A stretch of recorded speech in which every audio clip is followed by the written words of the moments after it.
Sepanjang sejarah umat manusia, sejumlah perang berlangsung bukan hanya bertahun-tahun, tetapi hingga berabad-abad.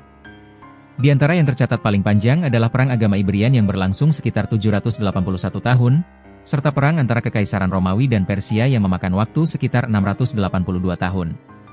Deretan konflik panjang itu tidak hanya melibatkan pertempuran besar atau pengepungan kota, tetapi juga masa-masa gencatan senjata, perjanjian rapuh, hingga perang yang kembali meledak setelah generasi berganti. Para sejarawan menilai perang-perang tersebut berakar pada kombinasi faktor yang kompleks, mulai dari perebutan wilayah, benturan agama, persaingan ekonomi, hingga perubahan geopolitik antar kekaisaran. Dampaknya tidak hanya mengubah batas-batas negara di masa itu, tetapi juga membentuk budaya, identitas, dan tatanan politik yang masih terasa hingga masa kini. Konflik yang berlangsung melewati generasi. Dalam catatan sejarah, perang panjang berbeda dari pertempuran besar yang hanya berlangsung singkat namun intens. Pada konflik berabad-abad, permusuhan antara pihak-pihak yang bertikai tidak selalu hadir dalam bentuk pertempuran terbuka setiap tahun. Banyak di antaranya diwarnai siklus panjang berupa masa tenang, periode diplomasi, lalu kembali berubah menjadi perang akibat pergantian raja, perubahan ideologi, krisis ekonomi, atau munculnya kekuatan baru. Konflik berkepanjangan ini pada dasarnya adalah perang dalam babak panjang, bukan peperangan yang berjalan tanpa henti. Namun, permusuhan yang berlangsung lintas generasi membuatnya tetap dicatat sebagai perang yang sama, karena tujuannya tidak berubah entah kontrol wilayah, supremasi agama, pengaruh politik, atau klaim dinasti. Menurut sejumlah peneliti sejarah, perang panjang biasanya menjadi indikator tingginya ketegangan struktural antara dua kekuatan besar. Ketika satu pihak tidak mampu menguasai pihak lain secara tuntas, konflik cenderung berulang dalam berbagai bentuk, dari invasi, kudeta, hingga perang perbatasan yang tidak pernah usai. Penyebab utama perang panjang. Dalam kajian ilmu sejarah dan geopolitik, setidaknya ada 4 penyebab utama yang menjadikan sebuah perang berlangsung sangat lama. 1. Perebutan wilayah strategis. Banyak perang terjadi karena masing-masing pihak ingin menguasai daerah yang memiliki nilai strategis.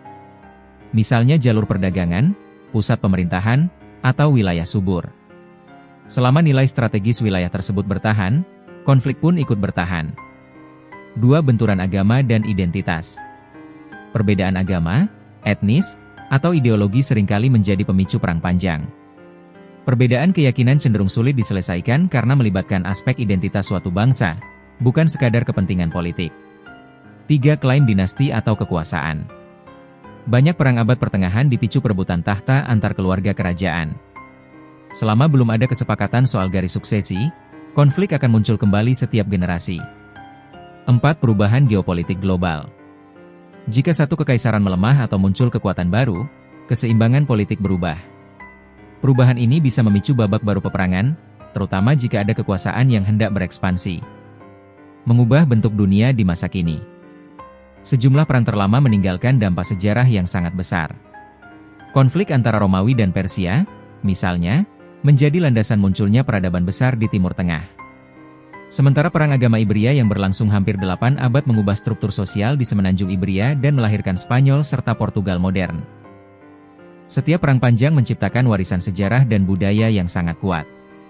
Dalam banyak kasus, identitas nasional suatu bangsa terbentuk dari proses panjang konflik, penyatuan wilayah, serta integrasi agama atau bahasa. Perang-perang ini juga berpengaruh terhadap perkembangan militer dunia. Banyak inovasi dalam strategi, teknologi senjata, hingga sistem administratif lahir dari kebutuhan menghadapi konflik yang tidak kunjung berakhir. Mengapa perang panjang tidak lagi terjadi di era modern? Sejarawan menyebut ada beberapa faktor yang membuat perang berabad-abad hampir mustahil terjadi pada era modern.